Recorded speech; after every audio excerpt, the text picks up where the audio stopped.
เอาทักทายสบายดีพ่อแม่พี่น้องเบิดสู่คู่สู่คนสำหรับวันนี้ข่อยก็ขึ้นมาให้สิมาเกลือเป็ดเกลือไก่เกลือหมูนี่แหละหรือว่าเลี้ยงปลาอาชีพที่เฮาเฮ็ดประจำวันสำหรับอยู่เทิงไห้เนาะตอนนี้ก็เวลา8โมงเช้าเนาะแดดกำลัง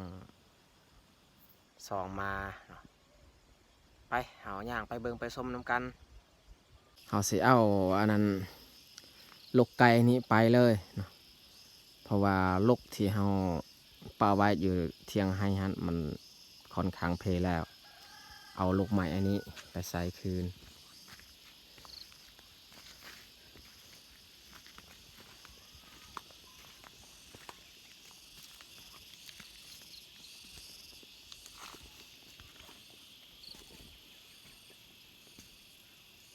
ลกอันนี้ก็เมื่อวานน้องทรายเอามาแบกมาจากอันเหล่าเขาแต่ว่าเพิ่นเอาขึ้นบ่ได้นี่เอาขึ้นคันใดนี่บ่ได้เพราะว่าเพิ่นขึ้นมาคนเดียววันนี้ขึ้นมา2 คนก็เลยเอาไปเลยขึ้น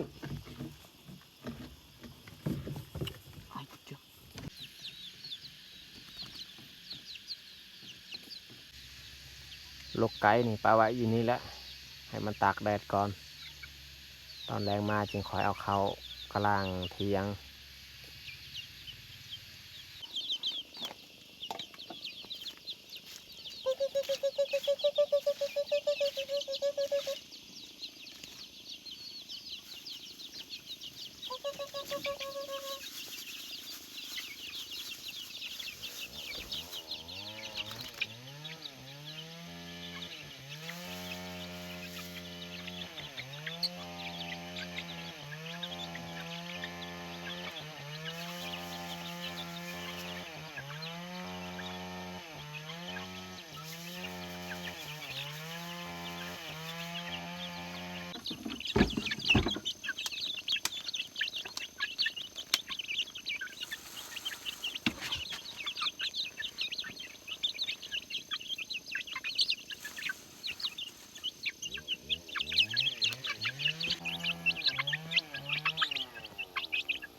เอาเกลือไก่มันน่าจะ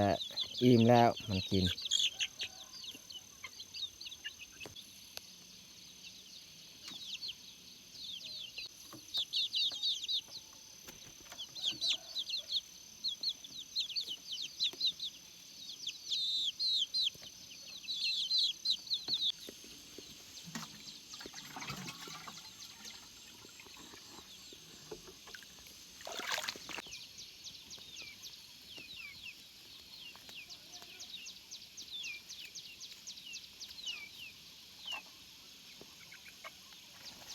นานพักที่เฮากำลังปลูกไม้นี่แมนซองนานแต่ว่ามันบ่ค่อยงามแล้วทุกคนเลย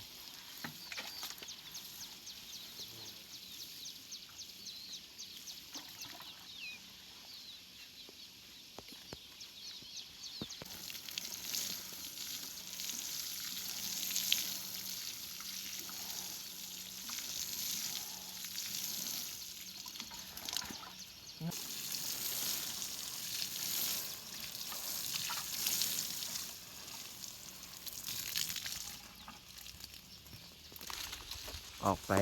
เกลือเป็ดก่อนเกลือเป็ดเกลือหมูลองแยกขึ้นมาวันนี้บ่ได้ใส่เสื้อเพราะว่าเฮากับบ่ได้เฮ็ดเวียกนะขึ้นมา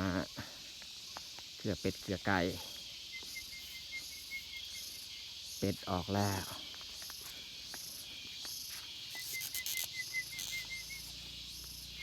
กราบกราบกราบกราบกราบกราบกราบกราบกราบกราบกราบอ้าว ตักออกเลยขี้ปลาหันให้เป็ดกิน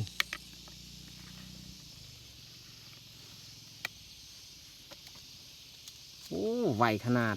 ฮะตัวสีขาวหันยังบ่ทันได้ไก่มันจะตัวสีดำกินตลอดไหวโยนให้ตัวสีขาวอีกโอ้จับตัวผู้หรือว่าตัวแม่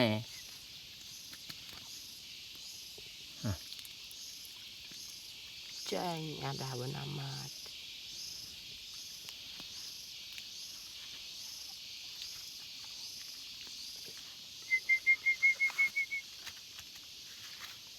Cạp cạp cạp cạp cạp cạp cạp cạp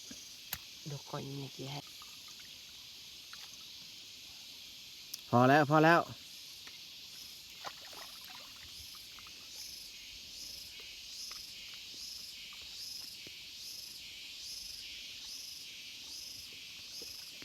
ใส่ปลาที่เขาเอามาไม่แต่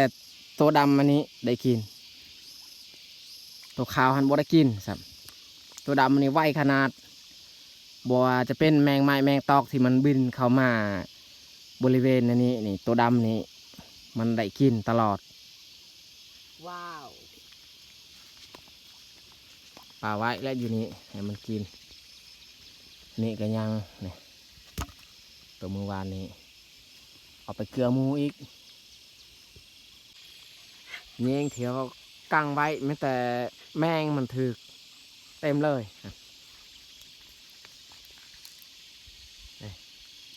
Ya kotak jam itu. ดีขาดแล้วเงี้ยงนี่บดจักแมงกุดชีแมงชีนุนแมงอันนี้อันนั้นมาถือดอมมากินน้ำอยู่นี่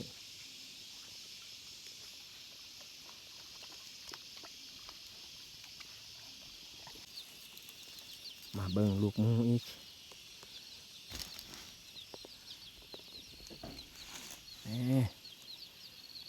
ลูกหมูมันอยู่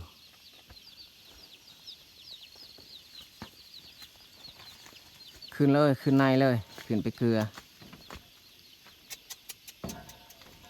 เอ้าตัวนั้นมันนอนเลยสงสัยหมูตัวนั้นและตัวเจ็บท้อง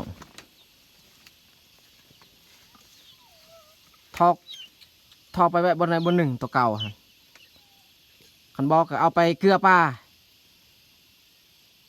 Sok. ปลาไหวอยู่นี่ปลาไหวจะหน่อยเอาไปเกลือปลาเลี้ยงปลาหมูมันกินบ่เบิดมันเน่าใส่ตัวไม้คืน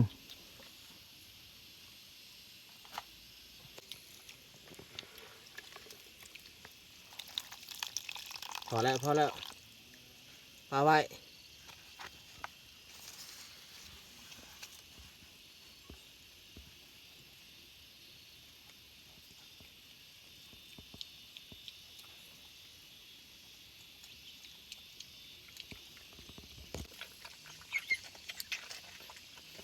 โอ้หมูตัวนั้นมันบอกกินอาหารที่เราเลี้ยงสงสัยมันจะตายแหละทุกคนเสียดายเงินโตละล้านได้เขาซื้อนี่3 โตนกับ3 ล้าน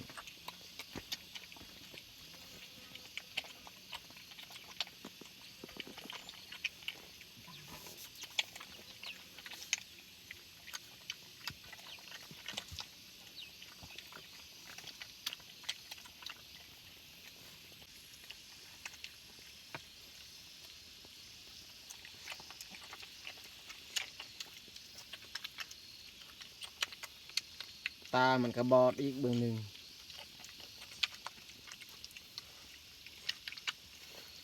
ส่วนเราจับเอามาซื้อกับมันบ่อยากไวคือกันแต่ว่ากระเทินเนี่ยเพิ่นเอามาก็เลยเอาบ่รอดและตัวนั้นเลยสงสัยตายแน่นอน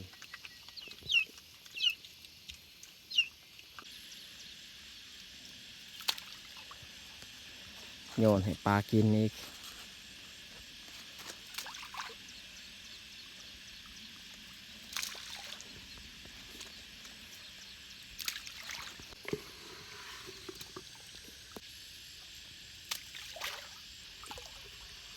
าโยนมันลงเนี่ยเขาบ่เห็นมันเสือบกิน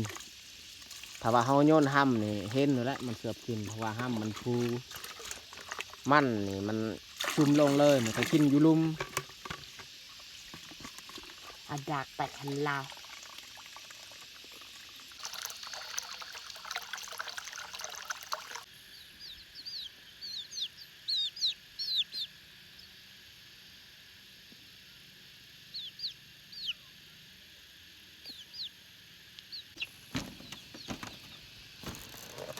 อันนี้อีกคิสูตรที่เฮาเลี้ยง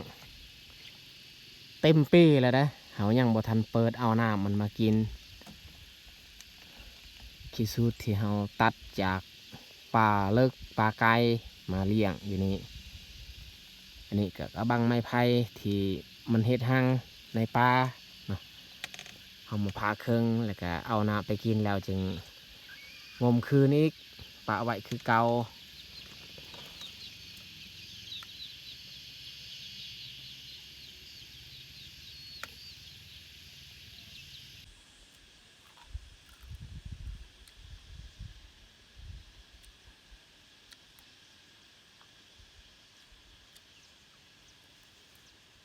ขึ้นมานั่งพักผ่อนอยู่เที่ยงเราสิมาตอบเลยคอมเมนต์ที่PPFC ถามหาเนาะหลายคนถามหาว่าเอาเตื้ออันไปใส่ช่วงนี้เนาะบ่เห็นออกคลิปก็เลยในคลิปนี้เราสิมาตอบให้ฟังนำกัน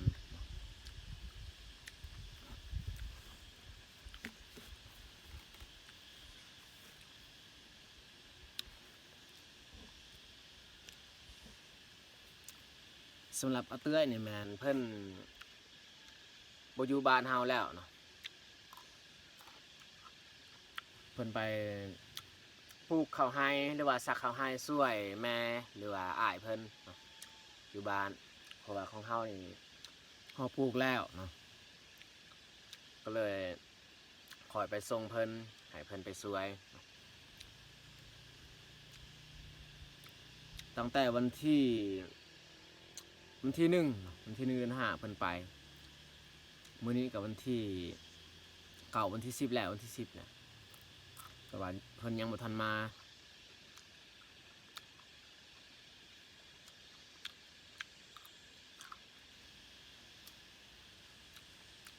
ปกติอยู่บ้านเฮาถ้าว่า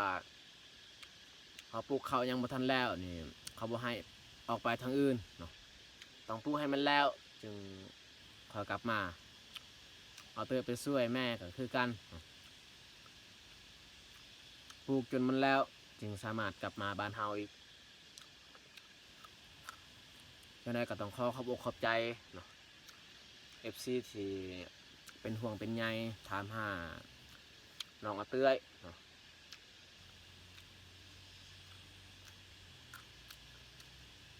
เพิ่นก็ยังสบายดีอยู่ต่างแต่ว่าบ่ได้อยู่บ้านเฮา